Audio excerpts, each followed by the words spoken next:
Hello, people. Normally, we have Grizz here doing all that bonjour, bonsoir, all of that nonsense. But today, I'm feeling very guten Abend. I believe that's how you say it. So, good evening in German. And yeah, it's been a mad hour, right? Bayern sacking Nagelsmann out of nowhere. You had England, Italy, no one really cares in the background, just doing whatever they're doing. But yeah, this Bayern news is all a bit mad. And yeah, it's just crazy how football can change in a second. I don't know if you guys will Yeah, get it's into very what you, strange. You know what happened? Like yeah. people were tweeting about England and Italy and this, that, did this, that, Saka for Mhm. whatever. And then suddenly all my Twitter went to Bundesliga and Bayern. Like people forgot that England is playing, Italy are playing. Like even my Italian Twitter, they just forgot about it. People are Yeah. starting, oh, Nagelsmann to Juventus. No, I'm having it at Inter. I'm like, guys, Italy is playing. Like, oh, there's a big game happening, and it was heated, red cards and stuff, but people don't care. Yeah, it shows, man. Listen, the international break, it is what it is. Club football is where it's at. Until it's a World Cup and Euros, it's hard to keep people's attention. But yeah, let me just look at some of the comments before, we fully get into it. Big up Bailey here saying, what an intro. They're saying, people saying Klopp projected Bayern. I don't know if he got an offer, right now from Bayern. But yeah, Michael, man, what you saying? How you been, bro? I'm doing good, bro. Honestly, I'm not gonna lie. I was playing FIFA when the news broke, and then I had my Bayern fan in the chat just like start spamming because he loves Nagelsmann. He just started getting mad, and he started cussing his board, and he started thinking that Romano was making it up, but obviously he wasn't making it up. So yeah, I'm doing good though. Yeah, 100%. When you see that exclusive drop, you're like, oh, what's the going on? Then boom. What's that? Do you know what? I forgot I had a Bayern top there. I just thought, let me just get it out. Just smash it up. Yes. Smash up Okay. the you know what I mean? Spice up the show a bit. Guys, make sure you are liking the video on your way in, people, man. Make sure you support Grizz. Big up Michael. Big up Bilal hosting as well. And obviously for me and Mo, we're never a foul as well. So the link's down below. I know for all the channels, so big up. Yeah. But yeah, now thank you for having me. It's good to be on. And you know what? I feel like it's a blessing in disguise because we were meant to be on yesterday and a few of us couldn't make it last minute. Mhm. And then we delayed it to today. And it's like the biggest news that possibly could happen managerial-wise, really, for a European show has happened. So it's like perfect timing. So yeah, I'm looking forward to proper chopping this up about Nagelsmann. It's got to be where we start. Yeah, 100%. It's all mad. But yeah, as Ty said, smash the like button, hit the subscribe button, and all the links for all the guys here, it's in the description below. So follow up everything that you see there. But yeah, let's just start with the Nagelsmann news. And this looks like the game that is this a game that pushed them over the edge? The Leverkusen Bayern game. That's why I'm surprised, to be honest. From my opinion, I was surprised that they sacked him just after this result. They've gone through to the next round of the Champions League. Yes, Dortmund have taken top spot for now, but Bayern are about to play Dortmund. You could have given Nagelsmann that opportunity to put things right, but it seems like they don't have any faith in him. Because Tuchel, how long has he been sacked for, guys? I don't know, months? How many months has it been? I think it's October when it happened. Yeah, 5-6 months. So if they really wanted Tuchel, they could have got him so long ago. So for me, this seems like a mad decision. But start with Mo. What do you think about the sacking? Is it the correct decision?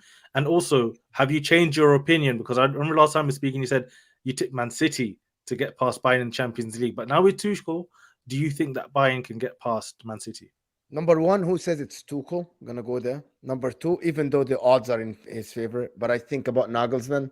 Every time I'm looking at this guy, I think he's the most overrated German coach I've ever seen in my life. The way they talk about him is that he is proper amazing coach. He is so edgy, you know what I mean? He wants to be so different in everything. When he was at Leipzig as well, I think he's so overrated. The way they play, yes, it's different. He keeps overthinking games and stuff. His winning percentages are not great. He won the Bundesliga, yes. He got out to Villarreal last year. So he's not that great. I think Thomas Tuchel has had more achievement than him. Yeah, won the Champions League, Thomas Tuchel. For me, Nagelsmann, they should have sacked him earlier because the signs were there. We are sitting here from the beginning of the season saying this Bayern Munich, they're not strong enough. They're not good enough. And that's down to the manager because you look at the names, the Goretzkas, the Sanis, the Delicts, and everybody in there, the Musialas, they should be playing better, but they're not. They're second to Borussia Dortmund. And we know Borussia Dortmund, participation team at best. They like to participate. They like to come second. But it looks like he's giving them a chance. For me, I think Nagelsmann is the right choice for them to sack him. He's not good enough. His numbers are not great.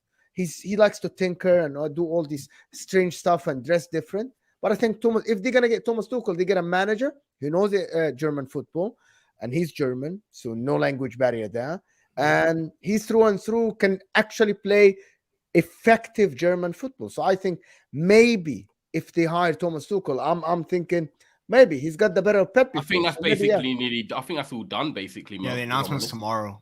Yeah. Well, according to the Fabrizio, that is Fabrizio, he said it's just the documents now that are being prepared, so it's just a formality now. So surely it has to be Thomas Tuchel. I couldn't see them going for any other coach at this moment in time. He's German. He's pragmatic. Is that the way you see it, Michael? That he's going to be a guy that can maybe take them over the line in the Champions League and in the Bundesliga as well?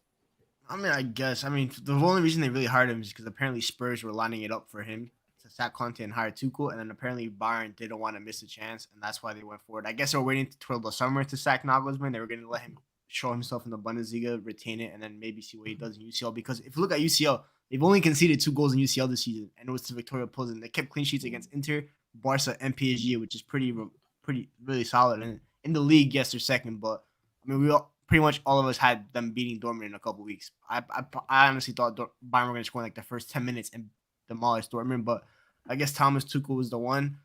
I mean, this transition will be pretty seamless because I think Bayern already played 3-back, so Thomas Tuchel, they kind of had the foundations already set for him. He's beaten Pep in UCL before, so that's a plus for him. He hasn't won the league, but he did really well with Dortmund. They were a good competition for Bayern back in the day, that Ousmane Dembele team, the ABBA days. So I get why they made it.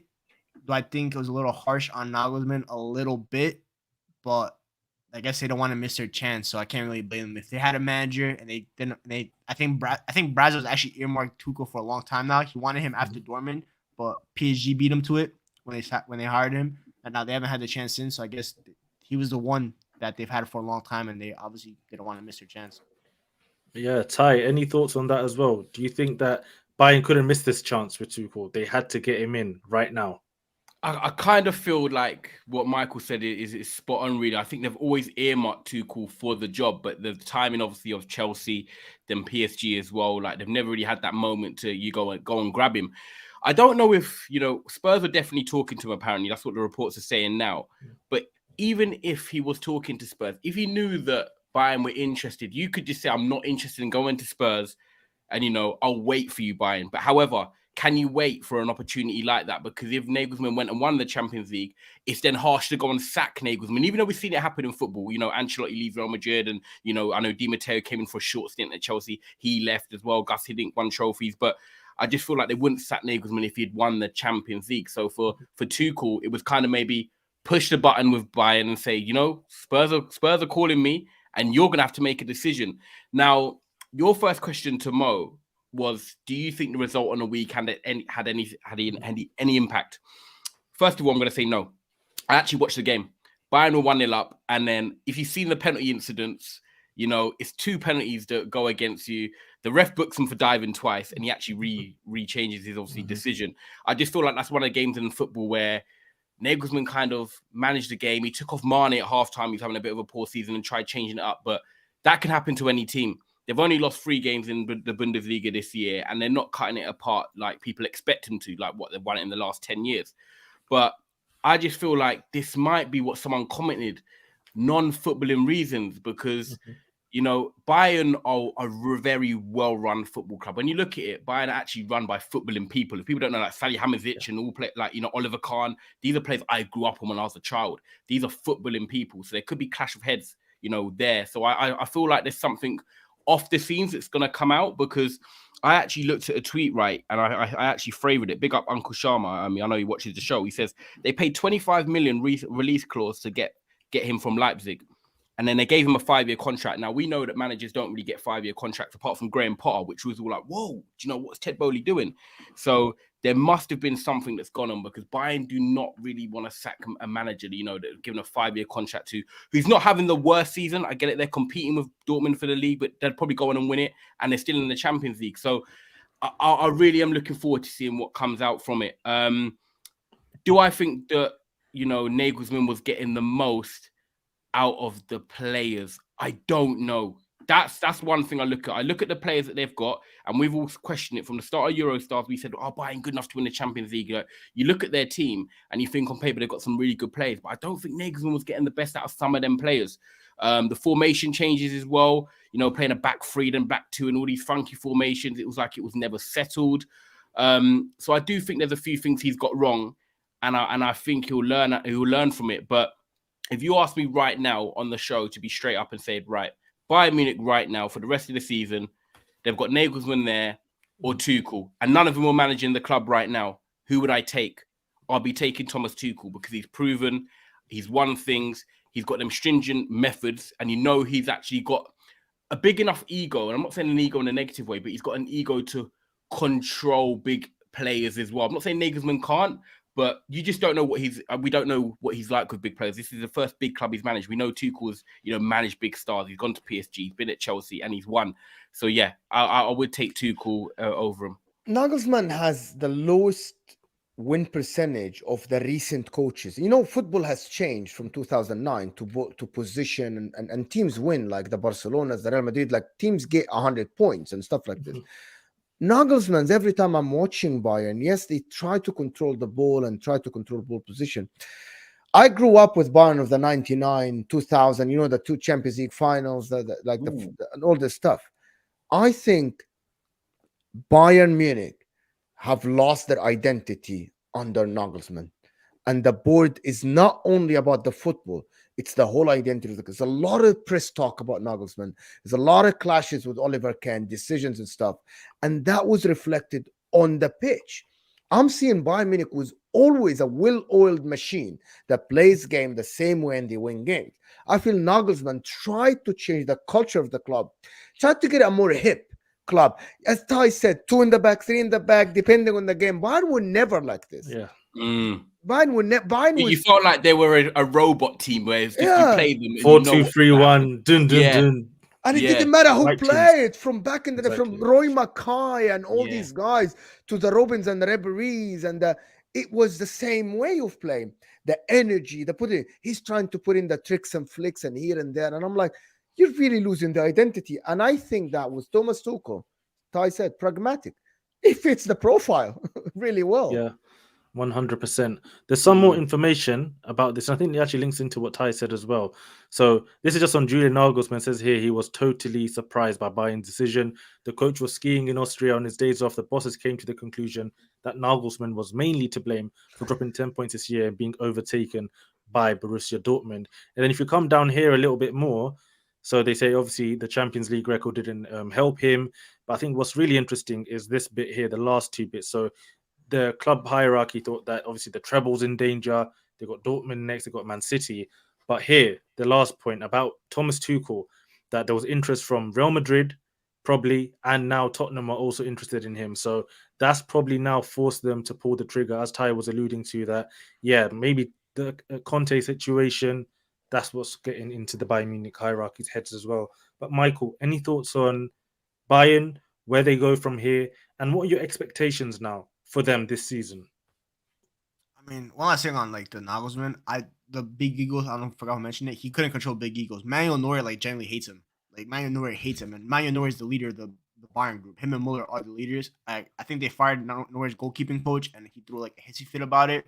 And I guess once Neuer probably went to the hierarchy, it was always coming. I think the tweet mentioned the international break. That's the best time to sack a manager, international break, because they couldn't sack him after Dortmund or anything because you had UCL a week after. It's going to get thrown. The damage is done. Yeah, the damage is done. So they had to do it now. It's either now or never. So I guess they pulled the trigger. And my expectations for them, I still expect them to win the league. Obviously, that will never change. Even if they lose to Dortmund, I still expect them to win the league. But UCL, I personally still favor Man City. I think Man City are the better team, and they still have the better coach. But with Tuchel in charge, I actually give him a little better chance because Thomas Tuchel is literally the perfect tournament manager. We've seen it with Chelsea. He literally went to the final of every single competition he was in. Made FA Cup final twice in a row, Carabao Cup, UCL final, Club World Cup. That guy lives for finals. So I give them a slight better chance. But I also don't think this Bayern team is strong enough. While they do have decent players, I still think, we talk about the philosophy, I get why Nagelsmann was trying to change it because a lot of the old guard is kind of on its way out. And when you look at the new guard, Bart Kimmich, none of those other players really scream Bayern mentality. I think Kimmich is probably like the youngest one. The rest of them don't really scream that old Bayern to me. It's only Kimmich, obviously Muller, Neuer. Neuer for me has been declining for like the last couple of years. I think he's on his way out. Thomas Muller, Nagelsmann kind of started phasing him out. So I kind of get why Bayern, the board and everything, we're trying to go a different route with Nagelsmann. But I guess like Mo said, maybe he kind of went a little too far away from that identity. Even while Pep was there, Pep obviously went the positional player route, but he tried to keep some of the principles in it. Nagelsmann probably didn't try to keep any, and that's why they went. So he had to get far for the pants, right? Like, just What would you say, guys, on Nagelsmann now? Like, what is his? Because okay, the Bayern thing is one thing. When you manage a team like Bayern, you manage a team like Real Madrid, right? You can't really change too much. They're winning clubs, you know what I mean? But if a Nagelsmann now goes to a Tottenham, he can start experimenting. I even tweeted it before even the sacking. I said, if they are sniffing about sacking Nagelsmann, it has to be for me, right? Tottenham have worked well with Mauricio Pochettino, a manager that, you know, can build teams and he's good with youth as well. You look at the Leipzig project, it's a bit similar to Spurs in terms of they're not expected to win things, but, you know, they compete for sometimes some trophies. They go on a bit of a run, but they're good with the youth as well. Now, for me, Nagelsmann should get the reins at Spurs to do his thing. If I'm Tottenham right now, there is no better manager to go and get than Nagelsmann because you are not expected to win trophies, which allows Nagelsmann to then go and get his players that they need. Spurs, they know, you know, they need a refresh. You know, Harry Kane potentially is the last player there with Son that, you know, is lingering around. Otherwise, it's a complete refresh. So he could convince Kane to stay and then build on top of that, or it's a complete change. You can imagine Kane go and then go and get Kall Muani, and he's like, right, you know, I'll bring you over. Do you know what I mean? Yeah. But I just feel like with Tottenham, if you look at Nagelsmann right now, there's rumours that, okay, Ancelotti could go to Brazil and Nagelsmann could go to Real Madrid, but we've seen at Bayern Munich, it hasn't quite worked out. I don't know if it would work at Real Madrid. There's no guarantee of that. I wouldn't put my cards on the table. However, with Tottenham, I just feel like with where they are right now and what position they're in, if they give Nagelsmann the keys and say, right, we are going to fully back you in a transfer market, not sort of all the talk, just say, Nagelsmann, right, we know we need a refresh. We're going to give you the funds. I think Tottenham could have an exciting manager because one thing Tottenham fans really want is better football and attractive football. And we know that Nagelsmann will give them that. So for me, Tottenham need to go all out to give this guy, you know, as much money as he wants in terms of realisticness. And I think it could be a success. I think it's a match made in heaven for where he's coming down off and where Spurs are looking to go. Yeah, here are two questions for this. Do they get him now or later? I think if they get him now, it's an uncalculated risk because he doesn't know the player. He doesn't coach in the Premier League, and I doubt that he knows any of these players. I'd wait till the end of the season, Mo. Exactly. Give him a break as well. Yes, give him a break and then wait until the end of the season, see where Conte takes you, and then actually piss Conte off by actually make him work. Conte wants to get sacked. Don't sack him. Let him work. I'm serious. Let him work. Let him show up to work after the international break and get this team to top 4 or not. It doesn't matter because it's, by the way, what Conte did, and I know we don't want to talk about it, but what Conte did, actually, if they keep him, it's on him. It's a proof. Can you do the job or not? It's about his legacy now. Conte is about him getting the next job. If they sack him, I'm sure he's going to get a big job. But if they keep him and he does not get him top 4 or something, I think he destroys his legacy. For Nagelsmann, though, I know from Spurs' point of view, they have to get him. As I say, I agree with him. The style of football is kind of like an attractive, progressive football. But would he accept Spurs? With that shambolic interview that Antonio Conte did, would you look at this club and say, hold on a second, why I'm going to go there? What is attractive there? The Premier League? Fine. I might have other offers. I might wait for Chelsea if they sack top. I might wait for another club. Who knows if Jurgen Klopp is going to be there next year? Who knows? He doesn't know. I think he's going to say, hold on, I'm not going to tie the knot now. I'm not going to. This shambolic club about Newcastle as well. Unlimited funds, Newcastle. What is going to happen next year? I think if it was me and I'm in Nagelsmann's shoes, I would absolutely put Spurs at the last. And that's not a dig at Spurs. The club now is not stable. It's very obvious. They have changed managers in the last 3-4 years many times. And the owners are unstable. They don't want to invest. So for me, I would wait for other clubs that are if I had a choice, I actually think Mo's speaking a lot of sense there because of the unsettlement around Chelsea, even though they're giving Todd Bowley, they're giving Graham Potter a big contract. the Jurgen Klopp situation. I know they're probably going to go and try and back him in the summer, but they've already announced that they can't, afford Bellingham. So we know that they're going to try and, find a different way to, address their midfield. But it doesn't mean it's going to work. So you could have Liverpool looking for a manager. You could have Real Madrid, like we said, with Ancelotti potentially linked to Brazil. You've got Chelsea that we don't know what's going to happen. They're still in the Champions League as well, Bilal. When you think about it, you never know what can happen with them. And then Tottenham, it's whether, Tottenham will be happy to say, okay, we're going to take you, Nagelsmann.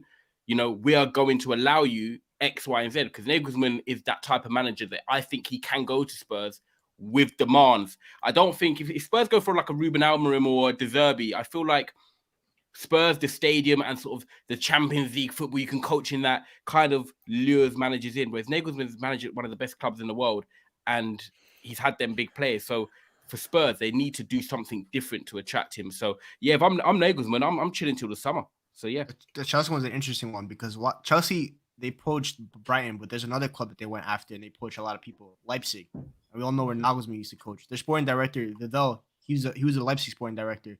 So with Nagelsmann available now, it might even put more pressure on Graham Potter, because if Graham Potter fails, Nagelsmann, I actually think Nagelsmann might wait for Chelsea, because we're talking about unlimited funds.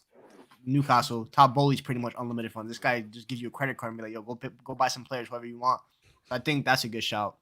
So, well, okay, Michael, let me ask you a question then. Yeah. If you were Todd Bowley, would you consider getting Nagelsmann and sacking Potter? No, I think Graham Potter and Nagelsmann are the same managers, honestly. Oh, thank you, Michael. Who says that Nagelsmann is a better coach? I generally think they're the same managers. They just change formations every single week. No, I don't get that, but I generally triggered me.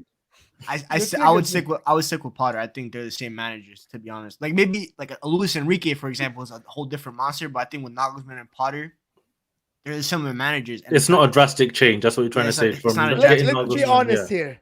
Where is Nagelsmann in the ranking of coaches nowadays? Is he level 1, the Pep, the Luis Enrique, the Klopp? Is he level 2? Where is he now? Can someone tell me? Where is he now? I think I say level 3. Oof.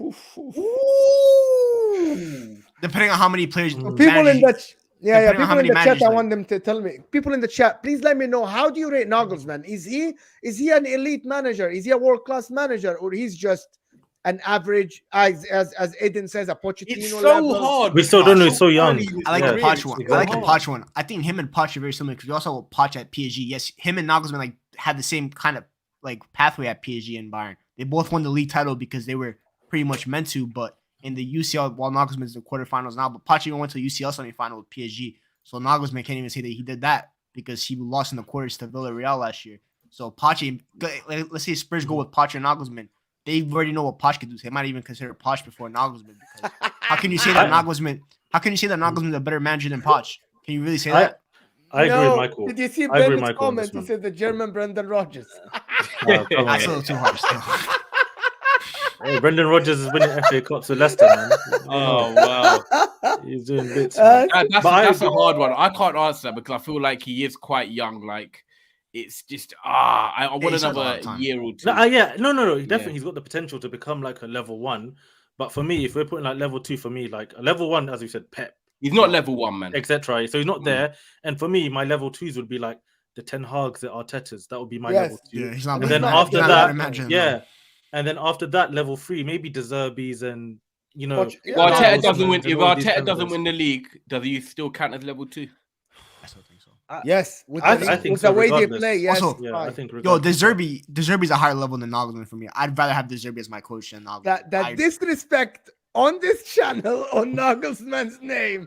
What the fuck? Yeah, you lot are cooking him, man. Oh my god, if they hear us talking about him, we are not getting respecting Bundesliga. We're not respecting the Bundesliga. That's what we're saying. Like even like Joseph here saying Amorim better. Like for me, from what I saw, Amorim. I think he's just because he coached Bayern for 2 seasons and his pants. I think his pants. You know what? I wish Statman Baines was still streaming. He would be perfect for this show. He's Nagelsmann. Like he's Nagelsmann. I'm in a group chat with him. I'm like, you need to watch this show right now.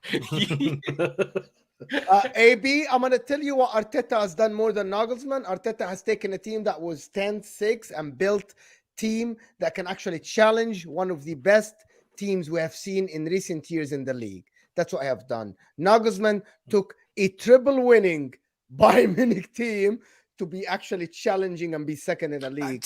To be fair to Nagelsmann, like his work at Hoffenheim was really impressive. He took them from like 17th to like 4th, and they got into UCL, the Leipzig. He took them to like a cup final, so he's done decent work. But when you I'm talking about his time at Bayern, to be honest. but like I'm not talking about Hoffenheim. Yeah, but like for me, Arteta's still better because I think Arteta's like with Nagelsmann, his biggest downfall is the same thing as Graham Potter. You can't stick to one system, and yes, sometimes tactical flexibility is good, but they overdo it too much. Yeah, because sometimes it comes off. I get what you guys are saying about Nagelsmann. I don't think he's tier 1, but I think you guys have been a bit harsh. Right, no, he could be like a tier 2, like in the future. Yeah, obviously.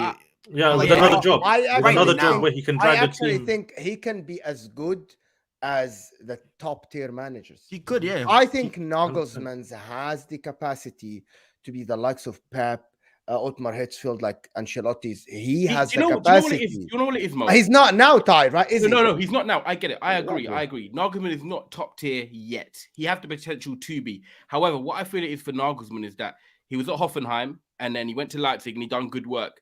And it's a bit like Poch, where, you know, when you go to a big team like a PSG or Bayern, you are expected to win the league. So when you do, it's not really a sense of achievement, because it's like you could say, oh, Ty, go and manage PSG. And I feel like I could pick a team that will win the league. No joke, but I really do. Even though we have I believe you. Knowledge, I feel like I could pick a team. So I feel like with managers like Poch and Nagelsmann, they need to go to a team again like the Leipzig. So for example, like we're talking about Tottenham. If he went to a Tottenham and then like won them a trophy and then got them really competing again. Do you know what I mean? I feel like he needs a project that's going to be standing by him for 4 or 5 years to then cement himself as like, right, now I'm ready to go back to a tier 1 club. If he leaves Bayern like he has done now and go straight to Real Madrid, I already said to you, I'm sitting here with my stomach thinking, is it going to work?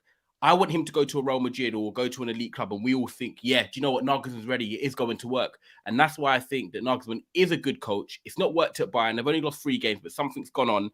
But they're still obviously in the Champions League. They still probably were going to win the league. However, it's not to Bayern's expectations. He just needs to go to a team now that's going to back him and also needs to be proven to come up. If he goes to another top team, I don't think he earns much out of it. I think he needs to go to a Tottenham, or I'm trying to think of another club that is sort of on that similar, basis. I think like a Chelsea. I think Chelsea would be the perfect job. Yeah, or even like a Chelsea, like take it just to that next level again. You know, he had Perez calling for him after the Hoffenheim job. So Perez, like Real Madrid know who he is, so I don't know. For him, I don't think he takes it though, because I think I couldn't see him managing Real Madrid right now. Yeah, Nurbitz even says they're 3 years. He needs like a 3 years now. He needs that. He needs something. You know what is good about him? You know what is good about him, Ty Nagelsmann, is he's gonna have a style at your club, the progressive, the nice, the flair football, which worked at Hoffenheim. He got Hoffenheim to play very, very nice brand of football.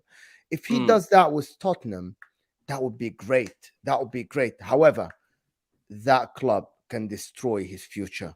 I promise you. Yeah, like imagine it went bad. Do you know what I mean? If it goes bad, you're done.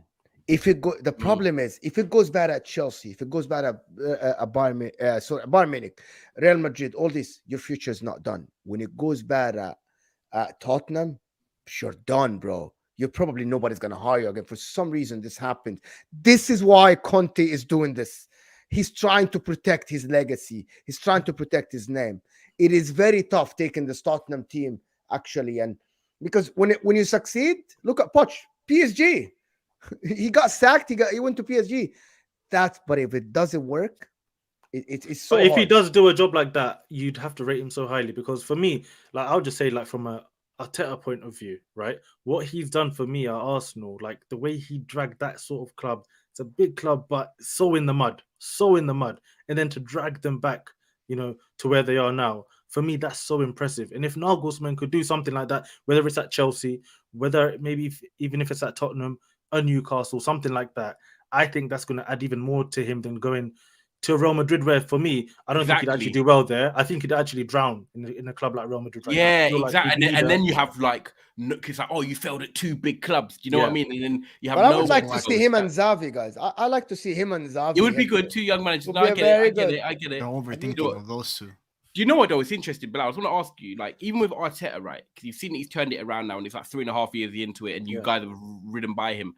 Was there points at the start though where you were like, no, I don't want to hate that Arteta out thing, but like, were you in the kind of like, do you know what? I'm ready I for change. think- Let me word it like that. Yeah, no, but no. then you've allowed him to turn it around. I think what happened with Arteta was it's very weird. Like when he first came into the club, it was just up, up, up. Like in terms of the league position wasn't great, but you could see things happening on the pitch, and he won the FA Cup, right? And then when the lockdown came and there was no win for like 3 months, I remember. Like, I was watching Arsenal, like, what is going? I've never seen football like this in my life. And at that point, if there was fans in the stadium, maybe number one, the results wouldn't have been that bad. I don't think they would have been that bad. But number two, if there were fans in the stadium at that period where Arteta was at his lowest, right, it could have been ugly for him, and it could have been like Nagelsmann now getting kicked out before maybe he gets to show his full worth, at a club. So it's one of those ones where It could have been Lampard or Gerrard. Yeah, exactly. Remember when I think Arsenal played Chelsea, it became like 3-1, that 3-1 game. It was that moment where, even the game before, I think West Brom, Smith Rowe and Saka, the young players started coming. Then he got a new lease of life. But those 3 months before, he caught life. I'm not gonna lie, no fans. Yeah. Nothing. Do you know what I mean? There is times that he's gone through it, but then it shows that you stick by him, then it can work. And I think Nagelsmann as well, because of his style, like Mo's saying, in terms of the difference in formations, it's not just regimented like his robotic 4-2-3-1 every week. You're not going to get that. He needs to go to a team as well where, as much as you're getting attractive football, you need to also be allowed to lose games. It's like Brighton, right? Brighton play brilliant football now. I know Brighton are not going to compete for the Champions League and stuff like that, but just in Brighton in general, you look at Brighton and they play brilliant football. And even if they lose a few games, you don't look at the manager and question whether he should be there or not, because you know that they're still losing games in a good manner, should I say? And I feel like Nagelsmann, because his style and the way he is quite flexible, if he went to a Tottenham or something like that, as much as they got the better football and then they were winning games, but losing some games, I don't think the fans would turn as much because they're seeing the positives out of it. And he needs to be allowed that breathing space. Okay, do you know what? It's not going to work every game. I am going to lose some games. At Real Madrid and Bayern, you can't be losing games. There's no excuses. Yeah. How is the energy going to be, guys, if they waited after the Champions League and he lost to Manchester City? So now people are defending Nagelsmann because they haven't gone out of the Champions League now. Not yet. But what if they have gone out in the quarterfinal for the second year running in the Champions League and they are competing with Dortmund? Would people say Nagelsmann is a good coach, or would our energy change? It's one of those ones where it depends on the result. It depends on how it happened. Because if he got turned over by Man City and Haaland scored the way he did against Leipzig, against Bayern, then of course that wouldn't happen. He would, he would be complete. You never know with Upamecano and these guys in the back. You never know. But honestly, with it, it's right now he's been sacked at a point where it kind of feels harsh, and that's going to play into his favor for the next job. Because whatever team that comes in for him now, they'll be like, listen, I think Bayern, they done you a bit. Yeah, unfinished business. Exactly. Should have really given him a bit more time. And whatever team gets Nagelsmann will see it as a positive, not you're getting scraps, for example, right? You're going to be seeing someone with a lot of potential who's been around the Bundesliga. He's very young. He's got a way of playing. And if you have something there for him, a project, you can maybe do even PSG. You never know. Even PSG, if they that's a good show. Gautier is not really. If they're going in the direction that they say they are with like the non-superstar route, apparently that they're going to go for in the summer, then that's a decent shout. Do you know what question? Do you know the only question I have for Nagelsmann and PSG though? And I thought about this. If Nagelsmann goes to PSG, the way he manages on the touchline, very competitive nature, I don't feel that fuels his stomach. It's like managing an international team a bit at PSG, because you feel like your only big games in the Champions League. And I feel like the way he is right now in his managerial career, he wants to be in the Premier League or somewhere where every game is like intense. He likes intensity. And I feel like at PSG, it's kind of the Champions League is your only intensity. You're just expected to win the league again. So I don't know if that fuels his fire. Yeah, football's a bit weird because a few months ago, it looked like Simeone was going to leave Atleti. And it doesn't look like it's going to happen now. But if that sort of club where they can get Champions League every year, but there's still not that pressure really to win the league. But if you do well, you're going to be backed. That sort of club there will be the sort of club that Nagelsmann should go to. Maybe Serie A is an option, but the money in Serie A and the way that league's sort of set up is not great. So it's one of those ones where it's the Premier League becomes the only option. He's not going to go to any other team now in the Bundesliga, I don't think. So yeah, it's one of those. He might have to wait. He might have to wait and sit on the sidelines and just see what comes up. I know you want to go into the other topics and stuff. Can I just ask you guys a question? Because obviously the Champions League, Bayern now play Man City. What does this do for Man City now? Do you guys think like psychologically this has a different effect on like Pep and Man City? I want to see what you guys think from Man City side. 100%. Yeah. Go ahead, Bilal. Go ahead. No, I was gonna say Michael or Mo. Yeah, any of you guys. Yeah, 100%. Now, I feel it's 100%. Yeah. Go ahead if you want to talk. Go ahead. Yeah, I think Pep probably looking a little more fearful now because he knows how Thomas Tuchel could be in a tournament. I think with Nagelsmann, I think that Pep knew that he could probably take advantage of him tactically because Nagelsmann probably. Actually, no, maybe Nagelsmann is very unpredictable, so maybe it's a little different. But I think Pep respects Tuchel more, probably, in my opinion. So I think he'll probably be a little more fearful now compared to Nagelsmann. Okay, what do you think, Mo?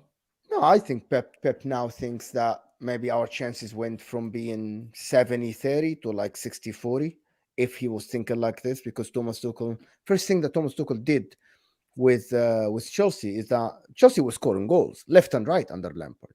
The first thing he did was tighten the defense, and that's how they won the Champions League, and that's how they reached the cup finals. They don't concede goals, and I think Tuchel will do that the same. They will do the same, but the difference is Bayern Munich, they have the firepower up top to score goals. So I think Thomas Tuchel will tighten the defense and they will keep scoring goals. And Pep is like going to be worried about it. Not worried about it. I think he's favorite to win this game. But I still think that it's a new way of thinking about it. It's a new way. This team now who conceded way more goals than they should in the Bundesliga now, 20-something goals, by the way. Now this guy's going to come in and tighten the defense. So I think he's going to think about the game differently now, completely different than when it was Nagelsmann. Yeah, fair. Yeah. Cheers, Bilal, for letting me ask that. Yeah, no, 100%, man. Like, yeah, I think I agree. That question's really good because I think if I'm Pep right now and I saw that news, yeah, I'd be a little bit, pull my jacket up. And I remember the first three games. Yeah. I actually remember the first three games that Tuchel played Pep.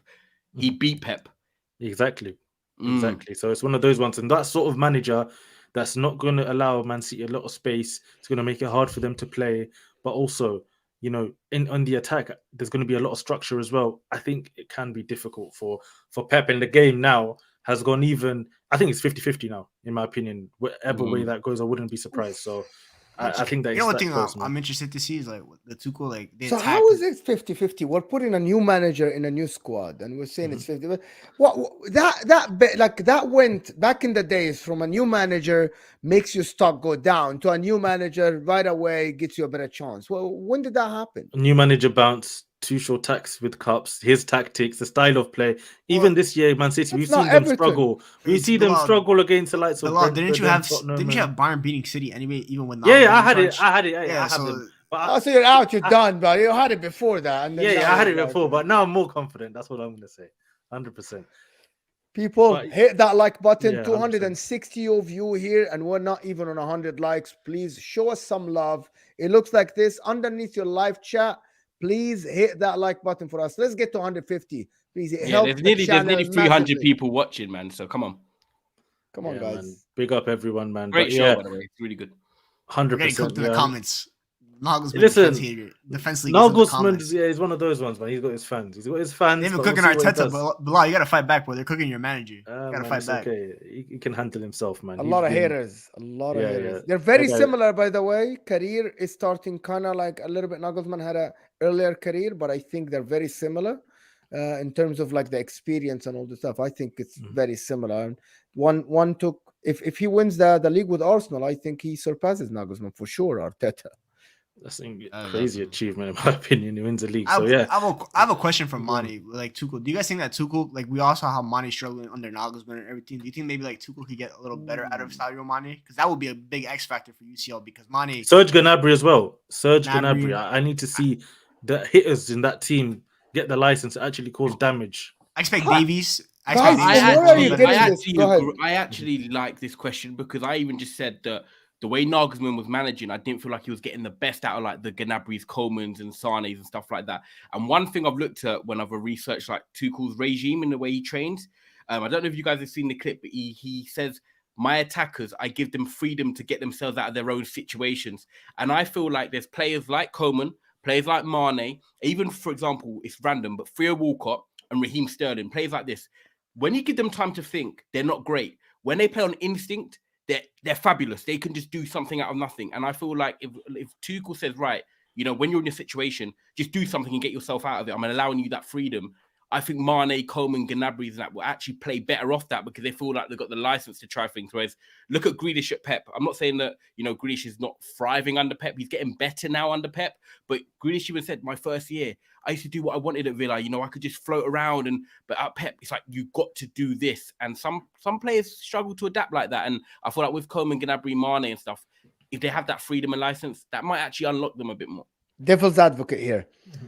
Thomas Tuchel fails with forwards. He had Lukaku, he had Havertz, he had Timo Werner, and he couldn't use them. I agree with that because he got a guy that scored 30 plus goals for Inter. He got Havertz, who's absolutely a superstar for Bayern Leverkusen. Timo Werner scoring left and right for Leipzig, and he failed.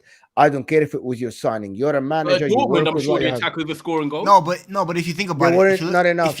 But if you think about it, Thomas Tuchel's success came not enough. I swear, I'm serious. The numbers, I'm telling you. Aubameyang, Dembele, Mkhitaryan. But think about those players. Those fit the mold that Ty's talking about. Instinct players. Ousmane Dembele. Yeah. Do you really have to coach Ousmane Dembele? Like, let's be serious. Do you have to coach Neymar and Mbappe? The talent speaks for itself. He's done good with talented forwards. When he has to coach the likes of Havertz, Werner, Lukaku has proven that he needs coaching. He needs coaching. He needed coach. So I think with Tuchel, but then with Bayern, if you look at their striker, it's Choupo-Moting. So that's what I'm saying. Like he might leave the players to play on their own, but these players now have to really do their own thing. And I'm one of the guys that like the coach to actually have a plan and have a set way. Like Mourinho says always, I leave my attackers free up top. And I'm like, no, bro, sometimes you'll have to, like Pep, you'll have to coach them how to get out of situations and stuff. Because it doesn't always work, by the way. This Mourinho and the word free doesn't fit in the same. Actually, Youngman Son said that. Youngman Son said that. He said that he used to leave us in that final 20, 30 yards. Leave us to do what we want. Let's do the business up front. I'm gonna handle the defensive structure. I'll let you 2-3 guys up front. I didn't believe in the beginning until Goran Pandev said the same. I think strikers might be the only one that he might give a little tactical advice to. The strikers maybe a little bit, like you saw like Tammy Abraham and stuff. Like he's kind of talking with them. Harry Kane as well. But other than that, Mourinho strikers always love like a Mourinho because he gives them that license just to be that guy. And when you have that confidence, Mourinho is making you feel like that guy. That's why so many listen to all the ex guys that played under him. They love him. But for me, I'm not going to have a little different point on Tuchel, right? At Chelsea, like at the big, like for the half of his Chelsea stint, even maybe a bit more, I felt like he was doing okay with that attack. Like Werner, Havertz, Mount.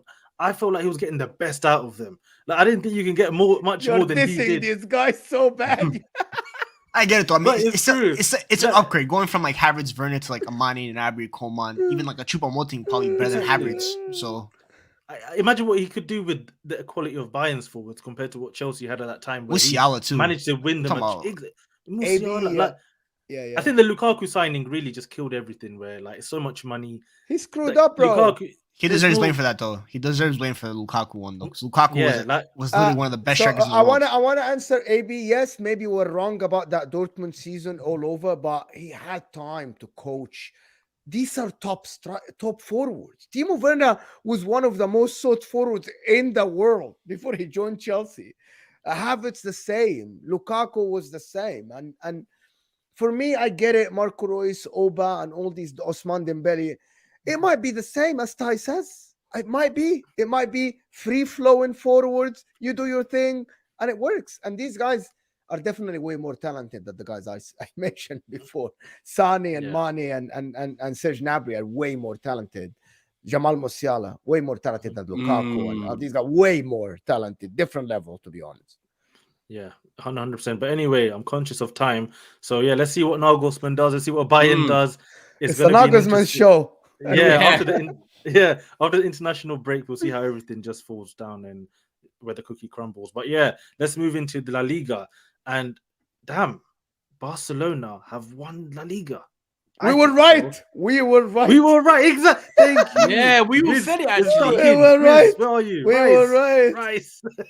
Because we said at the beginning of the season, Barca are going to win the league. And the thing is, Barca are shit. Like, as a team, they're so bad. It's unbelievable. But they're getting it done in the league. That tells you the Xavi guy is kind of a genius in terms of systems. The guy that the defense, they defended. Have you ever seen Barcelona defend? Never. In my the new life, never. Barcelona since 1998. It's let's all go attack. The Dutch football, the Cruyff stuff. This guy Xavi is like sitting blocks in front of the Real Madrid attack. Blocks. Everybody's defending. Everyone. Lewandowski halfway line. You're there. I've never seen this shit before from Barcelona. You've got Gavi putting his head in just stupid places. Like, it's just mad. Oh my God. From football. Yeah. Everybody thought this guy's going to be Pep, by the way, Xavi. And no, he's very pragmatic. Whatever the game needs, I'll do.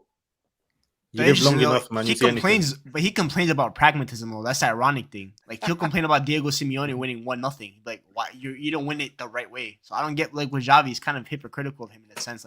Like, especially the cup game against Real Madrid. Forget this game. God. This game, they were more attacking. The cup game at the Bernabeu, I didn't see Barca leave their Madrid's half in the second half. Like, they were parked in Madrid's in their own half. So I don't get it. But I think Madrid, Ancelotti, I think he's leaving in the summer. He probably should leave in the summer. They need a new coach. And they just look like in the attack, you see them in UCL. They're so free flowing in the attack. Every time they go in the attack, you think they'll score. But in La Liga, every time they attack, I'm like, you guys are gonna mess this up somehow. It's like so weird with them comparing the league to UCL wise. It's interesting. Yeah, no, I agree. I actually watched. I missed quite a lot of this game, but I watched the last 30 minutes, and I actually thought it was going to end obviously just as a draw. To be fair, when they equalised, and Roma just had a goal disallowed, and then obviously with the shoulder, I think Asensio, and then they went on and scored. And I think, Carvajal just starts the class. Like, just watching him strut around the pitch in the way they just like dismantle that right hand side of Real Madrid. I think that kind of just summed up the season. Barcelona haven't been amazing, like Mo said, but they've done what they've needed to do. And sometimes that's enough when the rivals are not doing that great, which Real Madrid are not. They're just not convincing. I feel like with Real Madrid as well, not saying Benzema's on a decline, but obviously he's had his injuries this year. He's not been the Benzema of the last 3-4 years. And then I feel like the impetus is then just falling on Vinicius Jr. I just feel like with Real Madrid, they're really lacking quality and depth in that attacking area, man. Like Valverde, as much as I really rate him as a player, he's not a proper right winger. You've got, Mariano Diaz that's been there for about 6 years from Lyon. Like, that should not be your second choice striker. Like, I'm not, no disrespect. This is the biggest team in world football. The truth is, Real Madrid's squad is just not good enough. Me and Mo have been doing plenty of shows this week, and we're talking about the Arsenal team, Bilal, that's going to potentially win the Premier League. But we're saying, right, Arsenal need to strengthen this right winger. They need to get a right back. They need to get this to just make a squad. This is Real Madrid, and they need just as much, man. So for me, Barcelona are winning the league where the quality is not great. We're looking at Sevilla and Valencia down in relegation places. Like, it's just one of them things, and Barcelona got the job done. And I think it's good for Xavi as well, because I think one thing I wanted to highlight is that if no one knew, that's actually Barcelona's first win at the Camp Nou against Real Madrid since 2018. Their only second win since 2015. And then when you think of Barcelona at home, you just think 3 points, or home win. But when I look at their record in the El Clasico, I was quite surprised. So in my head, I thought Xavi will actually want to win this mentally for the players rather than actually thinking of, the league. I think Barcelona need to believe in themselves and actually win it, because otherwise them little things can play in your head, especially when you've got a Barcelona team now with like Koundé, Araujo, Christensen, you've got De Jong, you've got Gavi. These players are going to be there next year. It's not a team that you're looking at and thinking, right, they're aging. So do you know what I mean? Like eight or nine of them are still going to be there next year. Balde's young. You probably look at Roberto, Busquets and Lewandowski as the old stages. So, and Roberto's not exactly old, but he's replaceable. So this team psychologically for me needed the win. And I think that's the biggest takeaway from that. I got a question. Is Gavi taking the position of the most annoying player in the world at the moment? I generally don't like that. I don't like that kid.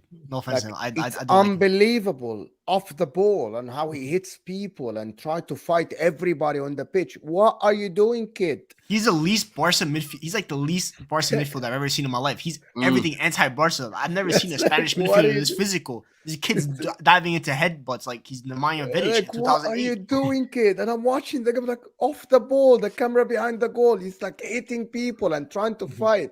I'm like, don't do that. Bruno Fernandes, yes. Gavi is way worse, in my opinion. If Sergio Ramos was on that pitch on Sunday at Real Madrid, Gavi might have not walked off that pitch. He might have got.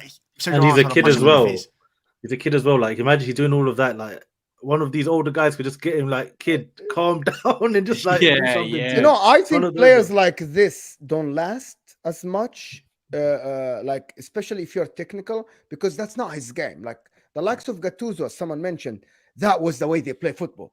It reflects exactly how you play. But Gavi, you're very technical, flair, player passes here and there. That doesn't suit your personality on the pitch, and I think it doesn't help him. Look at Bruno Fernandes now. People are getting on Bruno Fernandes because now it is showing the complaints and all the talking on the pitch. Bruno, you're a playmaker. You shouldn't be doing this every game, every call. And now he's this Gavi guy. Look at Pedri, how calm he is. Look at Busquets all the time. He's cheeky, Busquets here and there, who's almost calm. He's playing his football. I think this Gavi is dangerous, to be honest. It is very dangerous. You know what it is? I actually, there's this is me being an Arsenal fan now, because Jack Wilshere, even though he wasn't crazy like Gavi, right? He'd always try to do the other side of the game where it'd be like so stand physical, up so and aggressive. Yeah.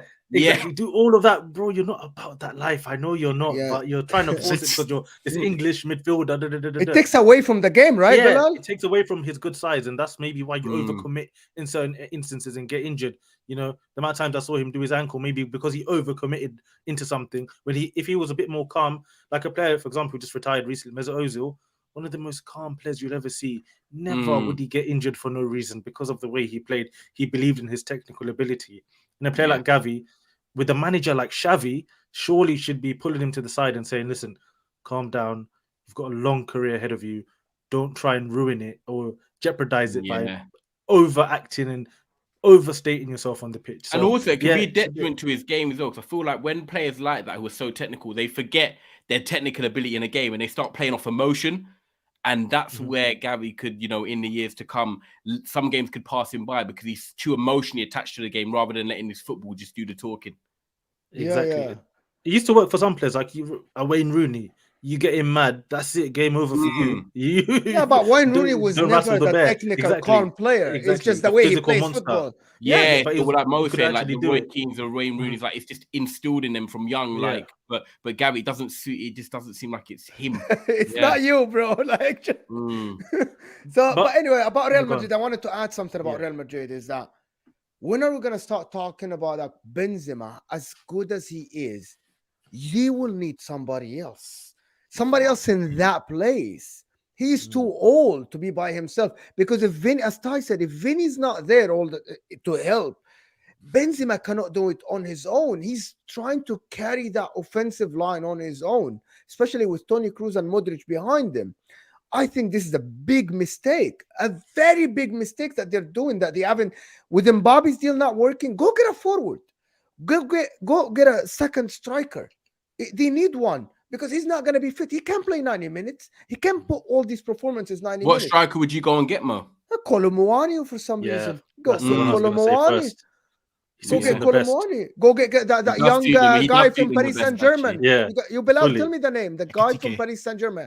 Go get that guy. Go get someone French to learn from him, from Benzema. They should go after Amin Gouiri from.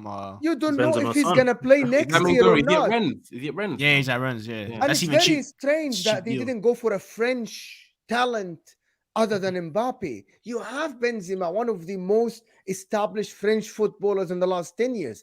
Go get a French striker to learn from him, and maybe you'll have a striker for the next 10 years. Kolo Muani would be.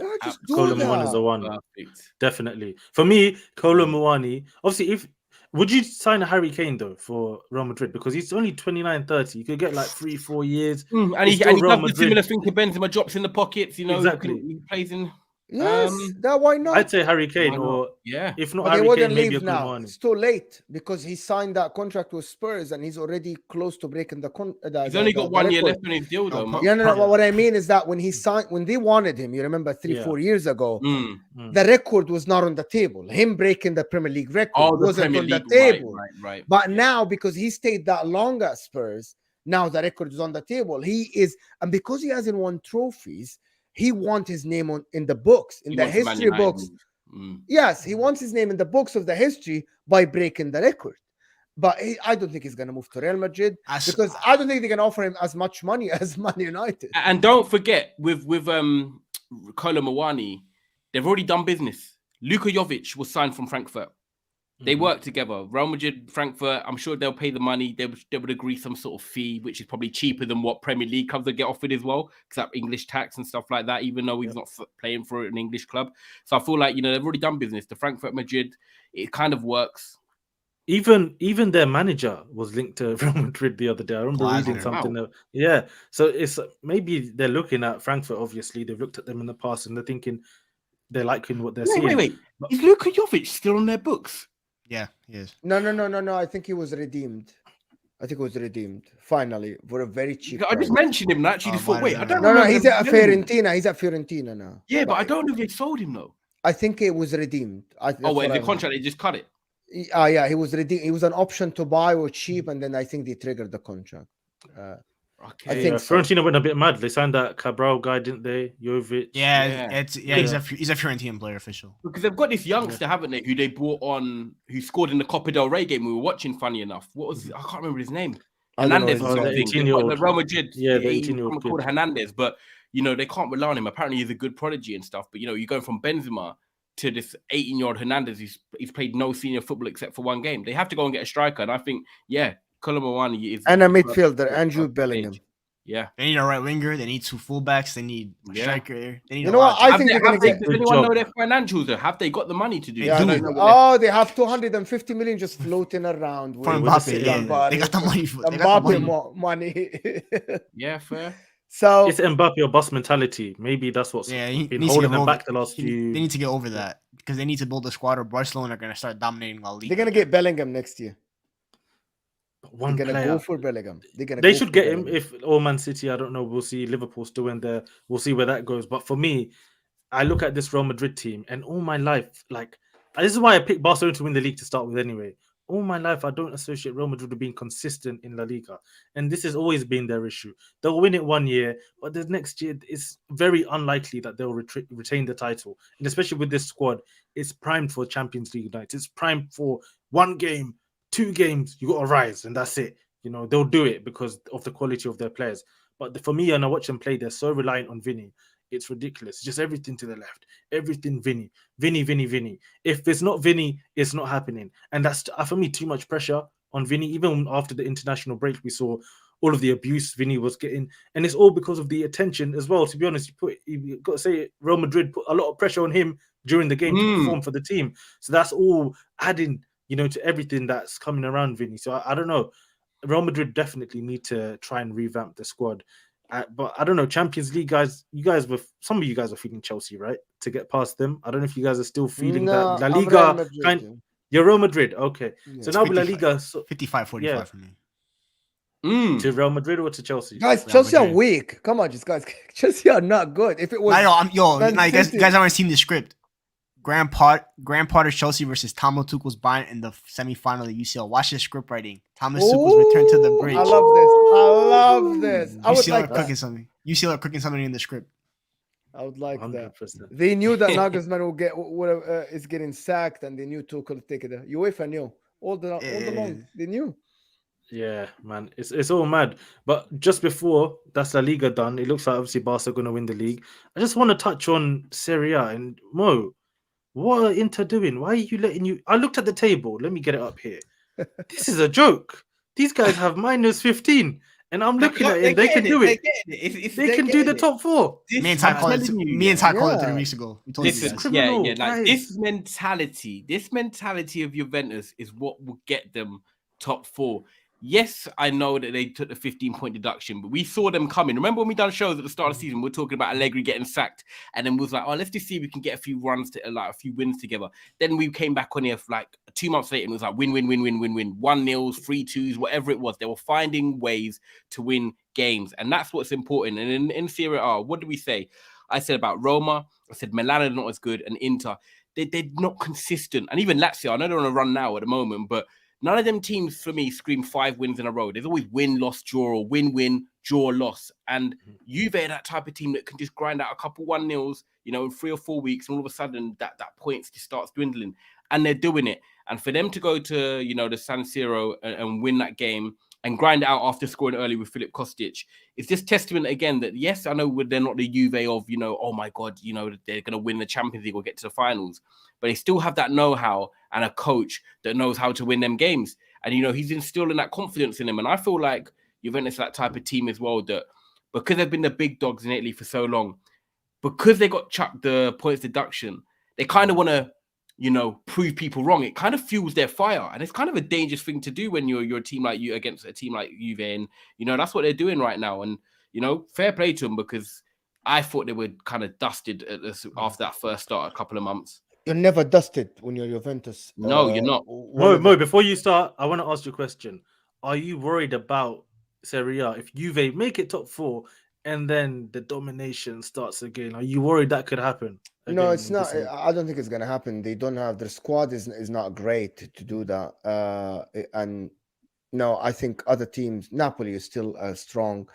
If Inter strengthen a little bit in the summer, which it doesn't look like it's happening. But all I want to say is that in this game, it wasn't about the starting 11.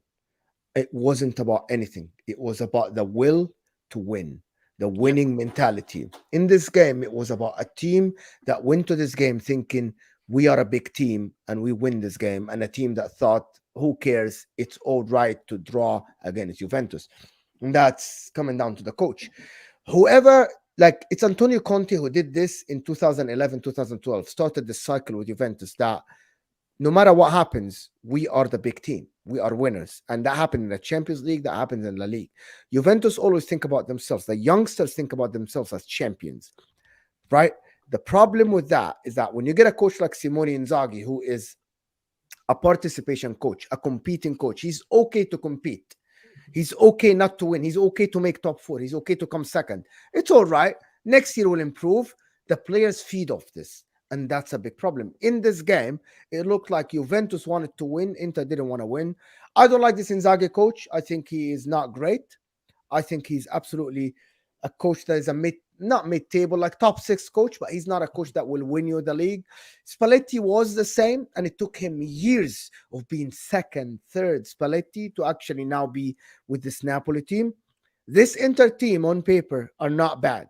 Hakan, Brozovic, Di Marco, these are not bad team. Lukaku, even Lautaro, he can be used. My problem is the coach and only also the owners. But this Inter team, they are in danger of not making top 4. And that will be the end of the cycle. It will be the end of the Barellas, the Brozovic, everybody. Do you think they can leave this summer? They will leave. If Inter, I think this is going to be done for us if we don't make top 4. If we don't make Champions League, I think this is going to be, unless we win the Champions League, I think this is going to be. I saw a video of your owner saying put €5 so we can pay the waitress. Fundraiser. So we can put it. No, he said €5. This guy, and this is it. His daddy bought the club, a billionaire in China. And this kid is educated in America. He's 31 years old. And he gave him the president of Inter. This is how a toy it is for his daddy. His daddy's so rich. His company, Suning in China. He is running the club along with Zanetti and Marotta. So I think what happened is Zanetti and Marotta, they were able to keep it the first 2, 3, 4 years. You know what I mean? But now it's falling apart. Now the whole thing is just falling apart.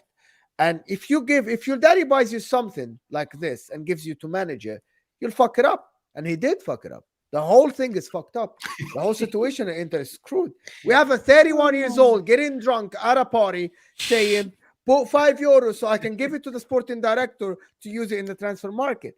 That's the freaking president of Inter Milan. Inter Milan, of the most players that that played in the World Cup final. Before this, Messi and Ronaldo, we had the most Ballon d'Or winners ever. We had the Ronaldos. We had the big players. This guy is mad. Could you imagine one of our clubs in the Premier League doing that? It's crazy. I'll give everyone on here a plug for a TV show, right? It's a football TV show, some Mexican football comedy kind of TV show. And it was, what was it called? Club de Cuervos. And it was these 2 kids whose dad owned this football team, right? And he passes away.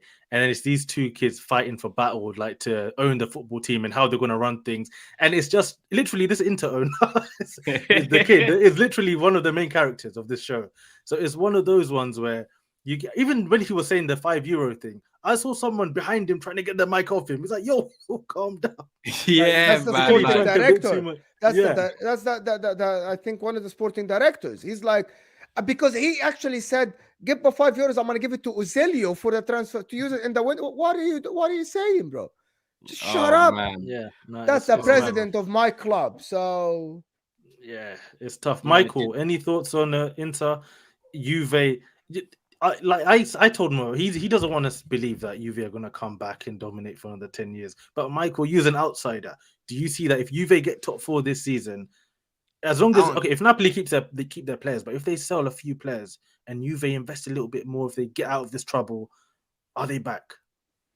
I don't think they'll be back, but they won't dominate. I don't think they'll do like another decade run of just winning every Serie A. But the one thing they have on their side is like you seeing this team, they have their veterans, but you're also seeing the youth step up. Fagioli, beautiful midfielder. They have Miretti. They have a bunch of midfielders. Gatti. They have that new DM Argentinian that kicked Paredes out. Say, yeah, I'm taking your spot. You're washed.